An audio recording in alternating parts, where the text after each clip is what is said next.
Senhoras e senhores, na sequência, nosso seminário, teremos a exposição com o título As Tecnologias Digitais no Ensino Híbrido. Convidamos para proferir essa palestra o professor Alexandro Issal Sonaga.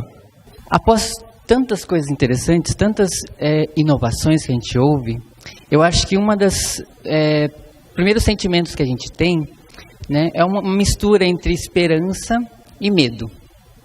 Assim, medo de tentar um novo, medo de tentar alguma coisa diferente do que a gente está acostumado a fazer. E eu acho que essa é uma das grandes coisas, uma das grandes dificuldades que vocês vão encontrar nas escolas de vocês. Pessoas que estão acostumadas a realizar sempre a mesma coisa, e aquilo para eles é o comum. E por que mudar? Por que a gente precisa mudar, fazer algo diferente do que já está sendo feito?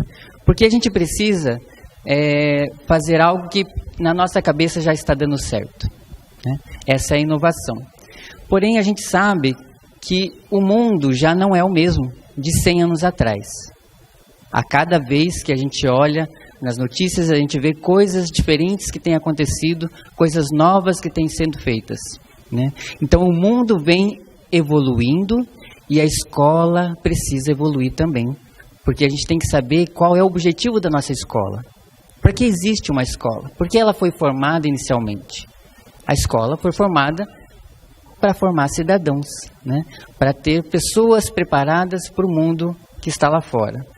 A gente traz os nossos filhos para as nossas escolas e a gente espera que ele saia da escola apto ao mundo de trabalho, a um mundo profissional. Talvez ele vá para uma faculdade, talvez ele vá para um emprego, né? Assim mesmo, mas ele precisa estar pronto para aquela sociedade. A gente viu várias revoluções industriais acontecendo.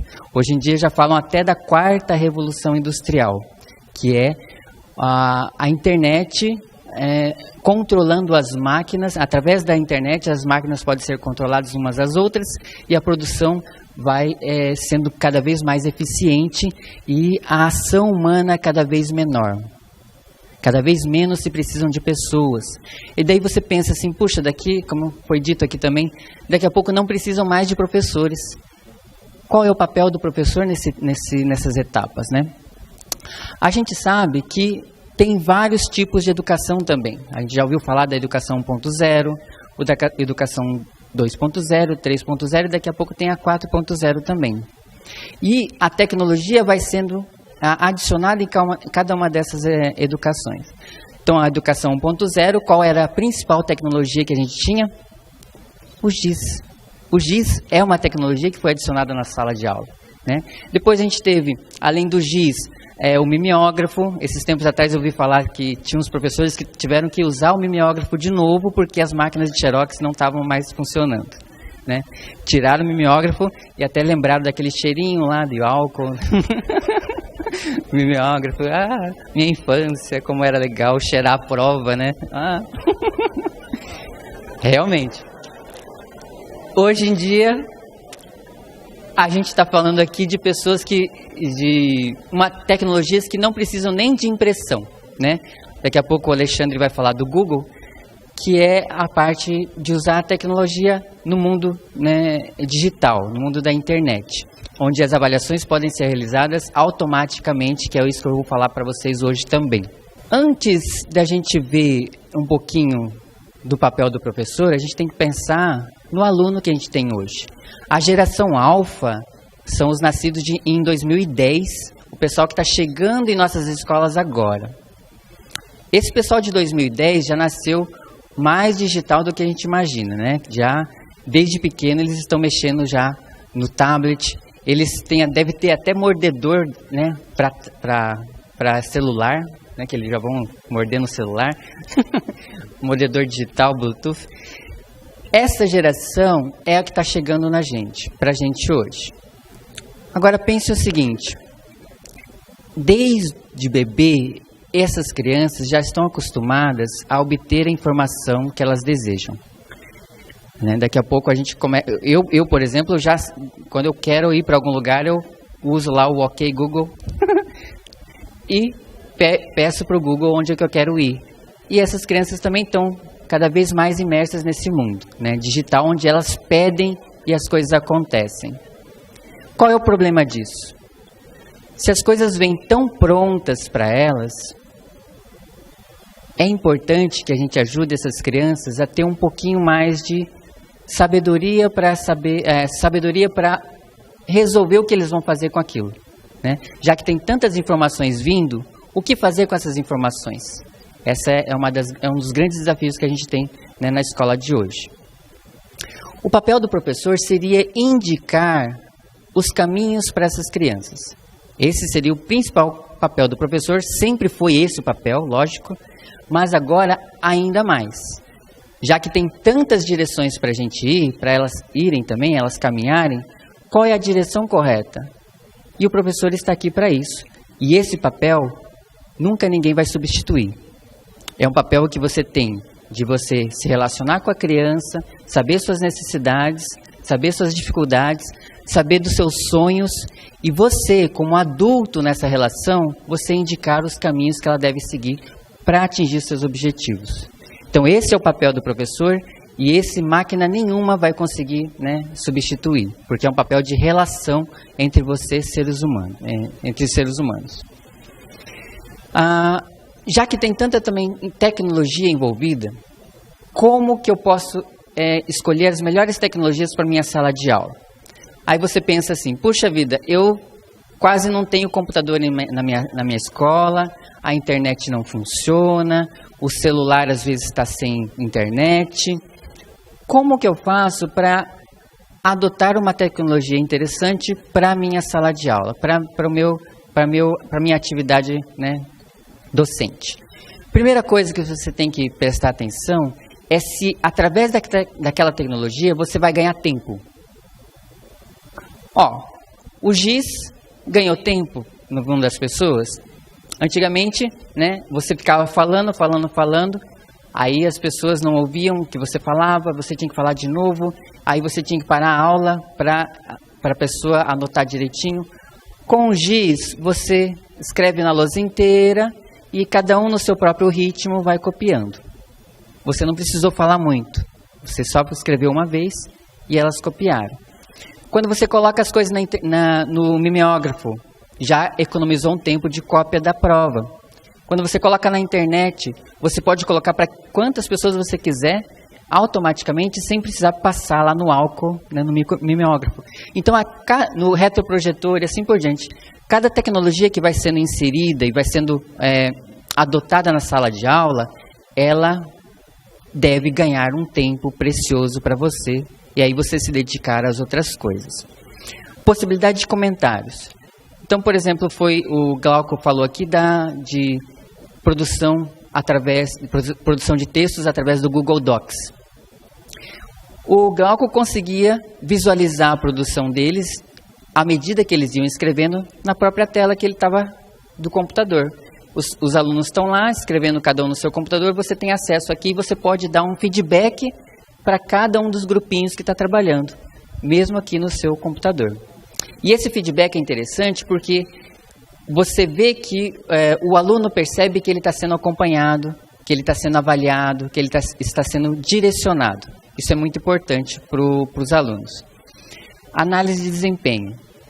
Você consegue, através de eu vou falar aqui também agora, do Google Docs, por exemplo, o Google Forms, fazer um formulário online e os alunos vão respondendo esse formulário online e você vai obtendo essas notas, esses desempenhos de cada um dos alunos.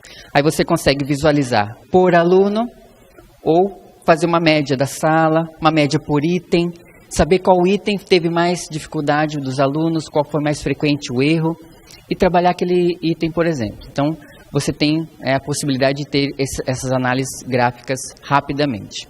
E cooperação virtual também é muito interessante. Por exemplo, do Glauco também, as pessoas poderiam colaborar virtualmente no mesmo documento. Cada um na sua máquina, escrevendo uma parte do documento lá que eles estão desenvolvendo. Então, eu acho que essas 4 possibilidades são interessantes para a gente, né, escolher um bom aplicativo, um bom software para nossas escolas. Outra coisa muito importante, quando você for escolher um aplicativo ou um software, qualquer coisa digital, uma tecnologia para a sua sala de aula, você tem que escolher aquela que está alinhada ao conteúdo que você vai aplicar. Isso é muito importante. Eu era professor de matemática, eu adorava, ainda sou, né? Adorava usar tecnologia. Aí eu descia lá no laboratório de informática e tinha um site com vários joguinhos de matemática. Eu falava, podem jogar à vontade, qualquer um dos joguinhos. Isso, na verdade, não está muito coerente com a minha linha de aula. Se na sala de aula eu estou trabalhando, por exemplo, frações, por que ele vai jogar algum joguinho de geometria, por exemplo? Tem nada a ver com frações ali que eu estou trabalhando com eles agora, nesse momento. Então é importante você escolher o aplicativo, a ferramenta digital, a interface digital, de acordo com a aula que você está dando, com a matéria que você está dando, com o tema que você está trabalhando. Isso é alinhar os seus esforços para que ele aprenda aquilo lá da melhor maneira possível. E um dos princípios do ensino híbrido é esse. Você realiza as atividades, qualquer atividade híbrida deve estar contida dentro de um tema que você escolheu. Então, se você fez várias estações de trabalho, cada uma dessas estações tem que atingir um dos objetivos da sua aula. Isso é muito importante você ter isso em mente. Se você trabalhou, por exemplo, está trabalhando, né, frações, aí você pensa assim, eu vou trabalhar a soma de frações. Aí o que os alunos precisam saber de soma de frações? Eles precisam saber o que são números primos, precisam saber decompor, né, um número nos seus fatores primos, precisam fazer o MMC, precisam saber o que é uma fração equivalente. Todas essas coisas os alunos precisam saber, e eu como professor de matemática, eu tenho ciência disso. Então eu posso fazer, por exemplo, 5 estações, e cada uma dessas estações com um desses temas. Aí eu tenho segurança que os alunos estão aprendendo tudo o que elas precisam para a minha aula depois de soma de frações, por exemplo, com denominadores diferentes. Porque eu já passei, né, o conteúdo, já revisei o conteúdo com eles. Legal. Vou falar agora sobre algumas das interfaces que eu recomendo, né?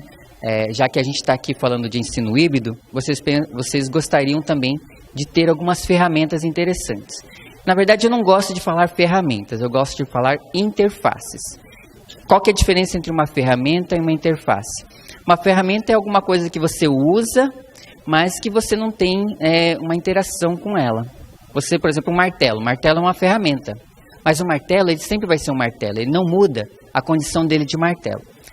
Mas, se você está interagindo com aquela interface, né? Agora estou falando de interface, e essa interface muda de acordo com as suas necessidades, então ela já não é uma ferramenta. Ela é alguma coisa que se modifica de acordo com o meu querer. Temos, por exemplo, então, o YouTube Edu. O YouTube Edu, ele é uma plataforma de vídeos que já passou por uma curadoria, né, que foi financiada pela Fundação Lehman, que ele escolheu um monte de especialistas em diversas áreas, e eles rodaram o YouTube e tentaram verificar as melhores aulas livres de erros, né, na possibilidade de cada um dos especialistas, mas possivelmente livre dos erros mais comuns. Então eles formaram essa plataforma aí, onde você pode ter até as aulas divididas por disciplinas ali. YouTube Edu é youtube.com/edu que você acessa. Foi o Glauco que falou de Zaption, né? O Zaption, na verdade, ele não existe mais, ele já saiu e entrou no lugar o PlayPosit. PlayPosit, ele é o seguinte, você quer fazer uma videoaula. Você tem uma videoaula lá no YouTube ou qualquer aula que você escolha do YouTube. E você quer, durante essa aula, que ela pare em determinado momento e apareça uma pergunta, por exemplo. Olha que legal, né? Como você pode engajar o seu aluno, né, de maneira bem interativa. Então, está falando lá a aula, de repente, para num ponto, aparece uma perguntinha, o aluno responde. Ou aparece um comentário, ou aparece uma imagem interessante. Então, você pode, através dessa plataforma, né, fazer com que seus vídeos sejam interativos, engajando mais e melhor o seu aluno. Depois disso, tem o Educreation. Acho que o Fernando estava usando, eu acho que era o Explain Everything, né? Aquele Educreations. Ah, que legal. Vocês viram lá uns alunos no tablet fazendo aula lá, criando aula? Aquilo lá é o Educreations. É um aplicativo que pode ser usado tanto no iPad quanto no Google Chrome, no tablet, né? O tablet da Google. E você faz o seguinte, você aperta um botãozinho lá de gravar, e aí você vai desenhando na tela e dando sua aula. Você pode falar como se você estivesse na lousa mesmo. E é interessante você usar isso daí para pontos específicos da sua aula. Não é uma aula inteira de 40 minutos, mas um pontinho específico de 5 minutos, por exemplo. Você dá aquele exercíciozinho de 5 minutinhos, aí você pode indicar uma lista de exercícios baseados naqueles conhecimentos que você passou. E é legal porque os alunos veem a sua resolução e escutam sua voz. Então, através de duas coisas diferentes, eles podem aprender. Eu gosto muito do Educreations. E uma das coisas que eu fazia também nas aulas de rotação, eu pedia, que nem o Fernando fez também, que os alunos daquela estação produzissem uma videoaula. Ou através do Educreations, ou através do celular mesmo. Eu dava um giz para eles iam lá e gravavam um ao outro dando aula. Aí mandavam um link para mim. Eu acho isso legal, porque um aluno, ele às vezes compreende melhor uma matéria quando ele vê outro aluno, outro par dele assistindo, né?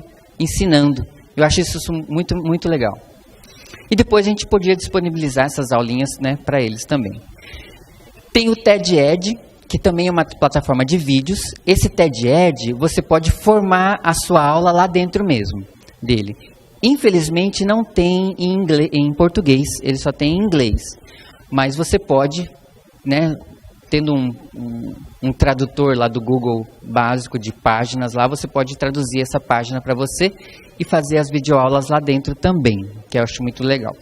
Então essas são as 3 que eu recomendo para trabalho em vídeo. As avaliações online, eu gosto do Google Forms, eu acho ele bem legal. Você pode formular perguntas, né, dissertativas, múltipla escolha, você pode colocar lá, se eu não me engano, tem múltipla escolha e alternativas também múltiplas, né, que você pode colocar lá. Uma das limitações do Google Forms, que até o Alexandre está aqui, eu vou reclamar com vocês, que ele vai ouvir, é que você não consegue colocar equações lá dentro, né? Então, como que eu fazia? Eu pegava, fazia o print, eu tinha as equações lá no Google, no documento do Word, aí eu fazia o print da equação e eu colava lá como figura. Então, isso daí já me ajudava. Eu tenho o Word lá com minhas equações, eu pego aquela equação e boto lá como figura. Já consegue? Ah, que beleza. Então já consegue. Então deve ter lá uma opçãozinha de colocar equações ou fórmulas matemáticas também. Excelente, excelente notícia. Bom, então, ótimo. Outra coisa é o Socrative. Ele saiu aqui desconfigurado. É Socrative. Tem um VE. Esse E passou lá para baixo, mas ele é de cima. Ele é legal para o seguinte, sabe quando você quer movimentar a turma num final de tópico, por exemplo, quer fazer uma revisão geral? Aí o que você faz? Você pode pegar, colocar um monte de perguntinhas dentro do Socrative e pedir para os alunos irem no laboratório e responderem, ou através do celular também. Você vai no celular, pede para eles se separarem em grupo, duplas, trios, e cada um deles acessa o Socrative que você produziu. Aí o software vai verificando se o aluno acertou ou errou a cada perguntinha. E aí o grupinho vai respondendo e eles vão ganhando pontos. E eles vão correndo essa corridinha aí, ó. Então é muito legal, por exemplo, o penúltimo lá que venceu, né? Isso dá muito engajamento nos alunos, que eles querem responder rápido para ganhar a corrida. Hoje em dia também tem um outro que eu não coloquei aí, que é o Kahoot. Já ouviram falar do Kahoot? Kahoot, K-A-H-O-O-T. Kahoot. O pessoal adora também, né, dessa parte de... Mas eu usaria esse tipo de aplicativo mais para um final, assim, para fazer uma revisão geral, tá? Por quê? Por que eu gosto de fazer revisão? Porque ele, na verdade, ele não está... é um trabalho em grupo, né? Não é uma coisa muito personalizada, que é o nosso objetivo aqui, personalizar a aprendizagem. Mas é legalzinho também para fazer uma revisão. Para gestão de aprendizagem, tem o Google Classroom, né, que o Alexandre vai falar hoje também, onde você pode fazer a sua turma, criar turmas virtuais, cada aluno recebe o seu login, sua senha do Google, e você consegue organizá-los numa sala virtual. E nessa sala, você pode fazer suas aulas, né? Você pode criar aulas também, e os alunos vão acessando essas aulas também virtualmente, e você vai controlando o desempenho delas por ali. Quem não gostar, tem o Edmodo, que a interface deles é muito parecida com a do Facebook. Então você pode, por exemplo, trabalhar, porque tem lá, por exemplo, fóruns, no Classroom também tem fóruns, mas ali como fica uma interface meio parecida com a do Facebook, talvez eles se sintam mais à vontade. Tem o Edmodo, então, para gestão de aprendizagem, que é muito legalzinho. Gente, basicamente, era essas dicas que eu tinha para dar para vocês. Eu tenho aqui, né, vocês devem receber esses slides via e-mail, tem algumas referências aqui dos meus colegas que fizeram as suas dissertações de mestrado, tem o livro, né, do ensino híbrido também, muito legal para vocês acessarem. E eu gostaria de oferecer também 2 cursos meus para vocês gratuitos, nessas 2 plataformas interessantes, que são concorrentes do Google aqui, do Alexandre, mas eu gosto também de usá-las bastante, tá bom? Então, é isso, muito obrigado e parabéns para todo mundo.